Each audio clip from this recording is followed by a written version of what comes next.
Hello friends, எல்லோருக்கும் வணக்கம். Welcome to young investor channel. Actually Sunday எபிசோடில் பார்த்தீங்கன்னா சில இம்பார்ட்டன்ட் அப்டேட்ஸ் எல்லாமே டிஸ்கஸ் பண்ணுவோம். ஸோ அது இல்லாமல் குளோபல் லெவல் அப்டேட்ஸும் பார்த்தீங்கன்னா நிறைய டிஸ்கஸ் பண்ணுவோம் சண்டே எபிசோடில். ஸோ ஃபஸ்ட்டு வந்து பார்த்தீங்கன்னா இந்த ஈரான் இஸ்ரேல் வார் பிரச்சனை போயிட்டு இருக்குது. ஸோ இந்த சண்டையில் வந்து அமெரிக்கா இப்போ டேரக்டாகவே இன்வால்வ் ஆகிருக்கிறாங்க. ஸோ இதில் நிறைய அப்டேட்ஸ் இருக்குது. ஃபஸ்ட் இப்போ அமெரிக்கா வந்து பார்த்தீங்கன்னா அவங்களோட நியூக்ளியர் சைட்ஸில் வந்து அவங்களோட அணு உலையில் வந்து பார்த்தீங்கன்னா டச் பண்ணியிருக்கிறாங்க.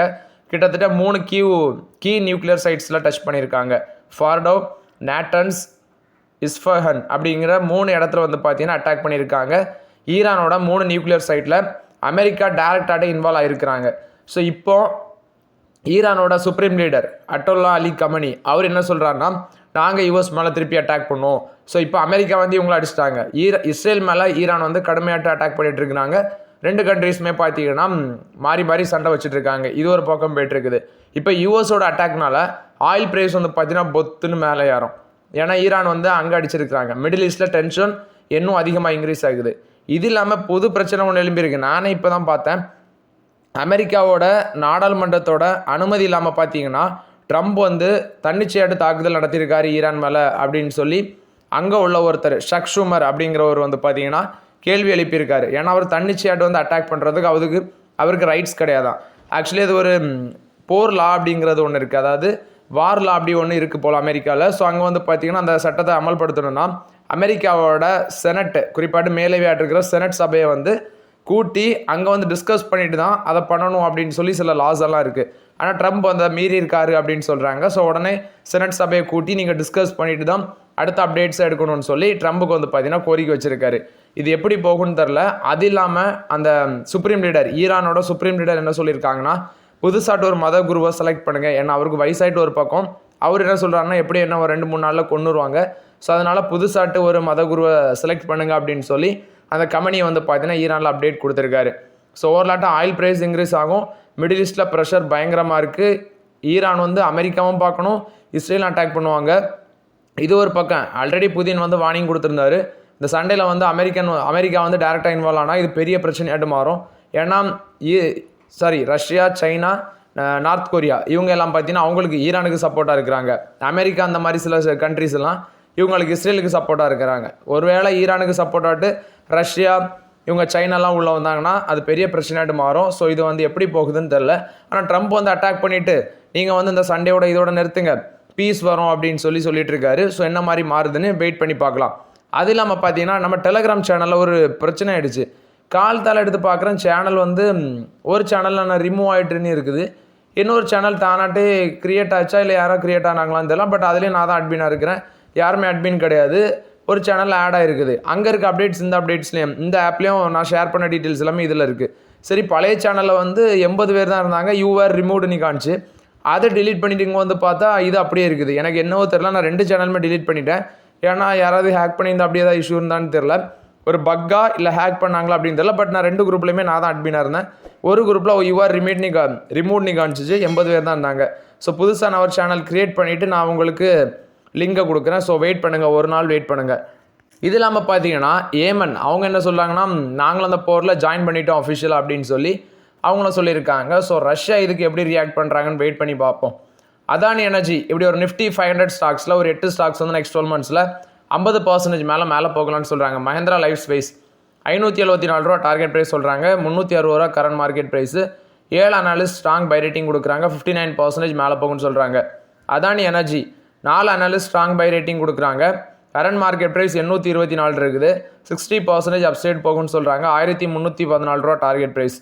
Jindal Saw ₹232 current market price. ₹396 target price. 70% மேலே போகும்னு சொல்கிறாங்க. 3 அனாலிஸ்ட் ஸ்ட்ராங் பை ரேட்டிங் கொடுக்குறாங்க. Usha Martin ₹311 current market price. ₹541 target price. 74% மேலே போகும்னு சொல்கிறாங்க. ஒரு அனாலிஸ்ட் பை ரேட்டிங் கொடுக்குறாங்க.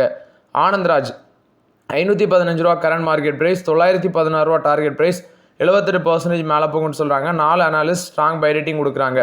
Bombay Burmah trading ₹1885 current market price. 3500 target price. 86% மேலே போகும்னு சொல்கிறாங்க. ஒரு அனாலிஸ்ட் வந்து பார்த்தீங்கன்னா ஸ்ட்ராங் பை ரேட்டிங் கொடுக்குறாங்க. ஈஸ்மை ட்ரிப் பிளானர்ஸ் 100% மேலே போகும்னு சொல்கிறாங்க. ₹21 டார்கெட் ப்ரைஸ் சொல்கிறாங்க. கரண்ட் மார்க்கெட் ப்ரைஸ் ₹10 சம்திங்கில் இருக்கும். ராஜேஷ் எக்ஸ்போர்ட் 220% மேலே போகும்னு சொல்கிறாங்க. 600 டார்கெட் ப்ரைஸு.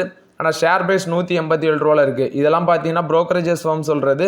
ஸோ தயவுசெய்து நீங்கள் வந்து அதை வச்சு வாங்கிடாதீங்க. இதெல்லாமே அனாலிசிஸ் ப்ரொஜெக்ஷன் பண்ணுறது. பட் நம்ம வந்து பார்த்தீங்கன்னா செல்ஃப் அனாலிசிஸ் பண்ணிட்டு தான் கன்சிடர் பண்ணணும். NTPC வந்து 18,000 கோடி ரைஸ் பண்ண போகிறதாட்டு சொல்லியிருந்தாங்க பாண்ட்ஸ் மூலமாட்டு. அதுக்கு போர்டு வந்து இப்போ அப்ரூவலும் கொடுத்துருக்காங்க. அது மட்டும் இல்லாமல் NTPC கமர்ஷியல் சப்ளை ஸ்டார்ட் பண்ணியிருக்காங்க 52 megawatt.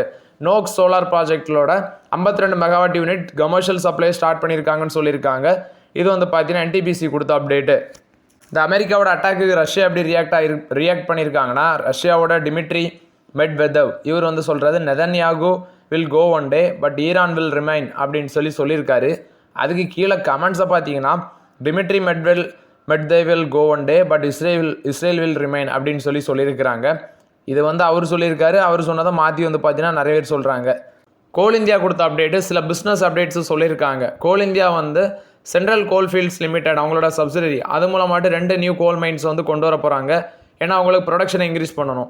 10 to 12 million tons per ஆன மட்டும் அவங்களோட ப்ரொடக்ஷனை இன்க்ரீஸ் பண்ண போகிறதாட்டு சொல்கிறாங்க.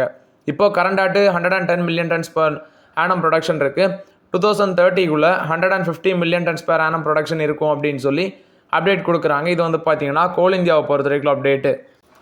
ஃபஸ்ட்டு பார்த்தீங்கன்னா மாருதி சுசுகி கொடுத்த அப்டேட்டு. இவங்க வந்து ரயில்வே மூலமாட்டு, ஆக்சுவலி கார் கம்பெனிஸ் எல்லாமே ரயில்வே மூலமாட்டு சப்ளை பண்ணுறாங்க.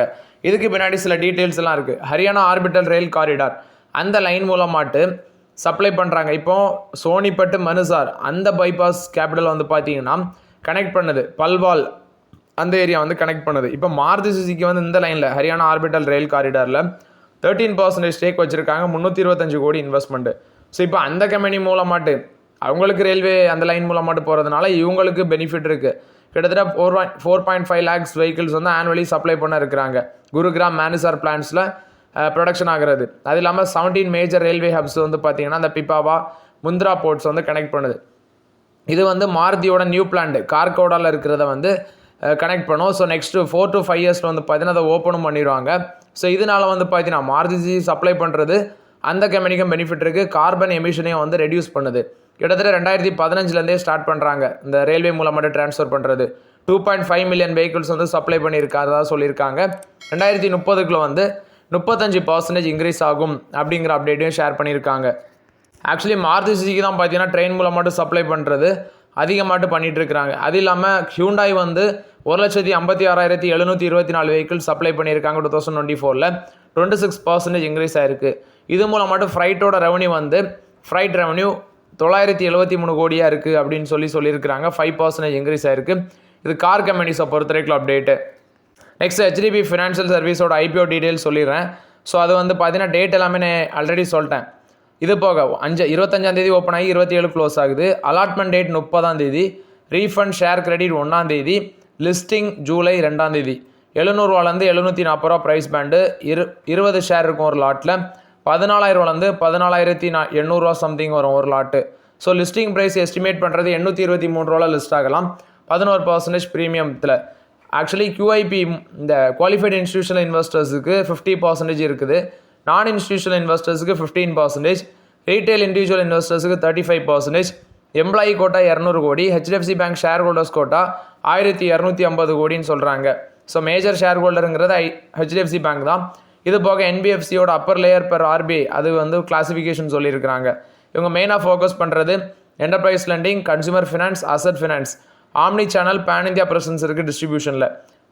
கிராஸ் லோன் புக் வந்து 1.068.8 பில்லியன்ஸாக இருக்குது. அசட் அண்டர் மேனேஜ்மெண்ட் 1,072.6 பில்லியன் டாலர்ஸாக இருக்குது. ப்ராஃபிட் ஆஃப்டர் டேக்ஸ் 2,180 கோடி பண்ணியிருக்காங்க financial 25. Financial 23 to 25 asset under management 23% மேலே இன்க்ரீஸ் ஆயிருக்கு. ப்ராஃபிட் ஆஃப்டர் டேக்ஸ் 5.38% ஆயிருக்குன்னு சொல்கிறாங்க. பஜாஜ் ஃபினான்ஸுக்கு வந்து 5.79 இன்டூவில் இருக்குது P/E ரேஷியோ. சோழமண்டலம் ஃபினான்ஸுக்கு 5.46 இருக்குது. சுந்தரம் ஃபினான்ஸ் 4.09, L&T ஃபினான்ஸுக்கு 1.84, மஹேந்திரா ஃபினான்ஸுக்கு 1.4, ஸ்ரீராம் ஃபினான்ஸுக்கு 2.5 அந்த ரேஞ்சில் இருக்குது. இவங்களுக்கு P/E ரேஷியோ 3.72 இன்டூ அந்த ரேஞ்சில் இருக்குது. மார்க்கெட் கேபிலேஷன் 60,000 கோடியாக இருக்குது. புக் வேல்யூ பெர் ஷேர் வந்து 199 ரூபா. ஆனால் லிஸ்ட் ஆனதுக்கப்புறம் இப்போ புக் வேல்யூ உங்களுக்கே தெரிஞ்சிடுச்சு. லிஸ்ட் ஆனதுக்கப்புறம் நம்ம வாங்கலாமான்னா அது ரொம்பவே ரிஸ்க்காக மாறும். ஸோ IPO அப்ளை பண்ணுங்கள், கிடச்சுன்னா நல்லது, கிடைக்கட்டால் வெயிட் பண்ணுங்கள். எம்கியூர் ஃபார்மா பார்த்தீங்கன்னா 20.42% ஸ்டேக் வந்து ஜுவென்டஸ் ஹெல்த் கேர் அதில் வந்து 724 கோடிக்கு அக்யூசிஷன் பண்ணியிருக்காங்க. ரிமைனிங் 20.42% ஸ்டேக் வந்து அக்யூசிஷன் பண்ணியிருக்காங்க. இது வந்து எம்க்யூர் ஃபார்மா கொடுத்த அப்டேட்டு. சுசுக்கியோட ஃப்ரெனக்ஸ் பார்த்தீங்கன்னா லெவல் 2 அடாஸ் காரை வந்து இந்தோனேஷியாவில் கொண்டு போயிருக்காங்க. ஸோ விரைவில் வந்து பார்த்தீங்கன்னா இந்தியாவிலே வந்து லான்ச் பண்ணுவாங்க. அதாவது இந்தோனேஷியா கொண்டு போயிருக்காங்க சுசுக்கி. இப்போ அதை வந்து இந்தியாவிலே லான்ச் பண்ணுவாங்க அப்படின்னு சொல்லி அப்டேட் கொடுத்துருக்காங்க. இது சுசுக்கி மோட்டார் கார்பரேஷன் கொடுத்த அப்டேட்டு. பிடி சுசுக்கி இண்டோ மொபைல் மோட்டார் அவங்களோட சப்சிடரி தான் இந்த சுசுக்கி மோட்டார் கார்பரேஷன். அது மூலமாக தான் இந்தோனேஷியா கொண்டு போயிருக்காங்க. ஃப்ரெனாக்ஸோட லெவல் 2 அடாஸ் ஃபியூச்சர் உள்ள காரு இனி வந்து இந்தியாவில் லான்ச் பண்ணுவோம் அப்படின்னு சொல்லியிருக்கிறாங்க. ஆக்சுவலி ஹோண்டாவோட WRV, நிசானோட மேக்னைட், டாகிட்ஸோட ராக்கி இவங்களுக்கு கூட அந்த கார் போட்டி போடுன்னு சொல்கிறாங்க. ப்ரைஸ் வந்து 259 million. So 13 lakhs to 16 lakhs to 17 lakhs அந்த ரேஞ்சில் இருக்குன்னு சொல்கிறாங்க. இது சுசுகி மோட்டார்ஸ் கொடுத்த அப்டேட்டு. நெக்ஸ்ட் இந்தியா என்ன ப்ராஜெக்ட் பண்ணுறாங்கன்னா 2030 நம்ம வந்து 4th லார்ஜஸ்ட் எலக்ட்ரிக் கார் மேனுஃபேக்சராக இருப்போம். பட் சைனா தான் பார்த்தீங்கன்னா ஃப்ரண்டில் இருப்பாங்க. ஆக்சுவலி நம்ம இப்போ வந்து 2-வீலர் கெப்பாசிட்டி வந்து 0.2 மில்லியன்ஸாக இருக்குது. அது வந்து 2030 வந்து 25 லட்சம் யூனிட்ஸ் ஆட்டு போகலாம் அப்படிங்கிற ஒரு கணிப்பை சொல்லியிருக்காங்க. ஆனால் சைனா, யூரோப்பு, US இவங்கெல்லாம் பார்த்தீங்கன்னா இருப்பாங்க. அதுக்கு அடுத்த பொசிஷனில் நம்ம இருப்போம் அப்படின்னு சொல்லி ரொபீடியம் குரூப் வந்து பார்த்தீங்கன்னா ரிசர்ச் பண்ணி சொல்கிறாங்க. இது வந்து எலக்ட்ரிக் கார்ஸை பொறுத்த வரைக்கும் அப்டேட்டு. ஒடிசா கவர்மெண்ட் வந்து HDFC bank, ICICI bank, Axis bank இவங்க வந்து ஸ்டேட் கவர்மெண்ட், ஒடிசா ஸ்டேட் கவர்மெண்டோட பிஸ்னஸ் டெபாசிட் இதை ஹேண்டில் பண்ணுறதுக்கு எனி வாய்ப்பு இல்லை. ஏன்னா அவங்க ரிமூவ் பண்ணி விட்டுட்டாங்க அஃபிஷியலாட்டு. அந்த ஸ்டேட்மெண்ட் நான் பார்த்தேன். PSU, சொசைட்டிஸ், யூனிவர்சிட்டிஸ், எஸ்டாப்ளிஷ்மெண்ட் அதாவது கவர்மெண்ட் ரிலேட்டட் எந்த ஆக்டிவிட்டிலுமே இந்த 3 பேங்க் வந்து ஈடுபட முடியாது அப்படின்னு சொல்லி ஒடிசா கவர்மெண்ட் பார்த்தீங்கன்னா ரிமூவ் பண்ணியிருக்கிறாங்க. நெக்ஸ்ட் வந்து கொக்கோகோலா வந்து பார்த்தீங்கன்னா பேலி பாட்லிங் பிளான்ட் வந்து ஐ திங்க் இது ஒரு ஐலாண்டு நினைக்கிறேன். பேலி ரீல்ஸ்லலாம் பார்த்துருக்கிறேன். ஸோ அங்கே வந்து பார்த்தீங்கன்னா அவங்களோட பிளான்ட்டை க்ளோஸ் பண்ணுறாங்க. ஏன்னா ஜூலை 1ஆம் தேதியிலேருந்து அது நடைமுறைக்கு வருது அப்படின்னு சொல்லியிருக்கிறாங்க. இது வந்து கொக்கோகோலா கொடுத்த அப்டேட்டு. நெக்ஸ்ட் வந்து பார்த்தீங்கன்னா கியா கார்ஸ் வந்து நெக்ஸ்ட் 24 மந்த்ஸில் இந்தியாவில் 4 நியூ கார்ஸ் லான்ச் பண்ணுறாங்க. ஒன்று கியா கால்விஸ் EV, கியா சைரோஸ் EV, கியா நியூஜென், கியா செல்டாஸ் ஒன்று. அடுத்தது கியாவோட 7 சீட்டர் ஹைப்ரிட் SUV அதில் ஒன்று வர இருக்குது. ஸோ கியா கார்ஸே பார்த்தீங்கன்னா 4 கார்ஸ் நெக்ஸ்ட் 24 மந்தில் லான்ச் பண்ண போகிறதாட்டு சொல்லியிருக்காங்க. நெக்ஸ்ட் வந்து மார்க்கெட் கேபிடேஷன் இன்க்ரீஸ் ஆன கம்பெனிஸ் இல்லை ஏர்டெல், ரிலையன்ஸ் எல்லாமே பிக்கஸ்ட் கெய்னர்ஸாக இருக்கிறாங்க. ஃபஸ்ட்டு வந்து பார்த்தீங்கன்னா பாரதி ஏர்டெலுக்கு 54,000 கோடி இன்க்ரீஸ் ஆகி 11,04,469 கோடியாக இருக்குது. ரிலையன்ஸ் இண்டஸ்ட்ரீஸுக்கு 50,070 கோடி இன்க்ரீஸ் ஆகி 19,82,000 கோடி மேலே இருக்குது.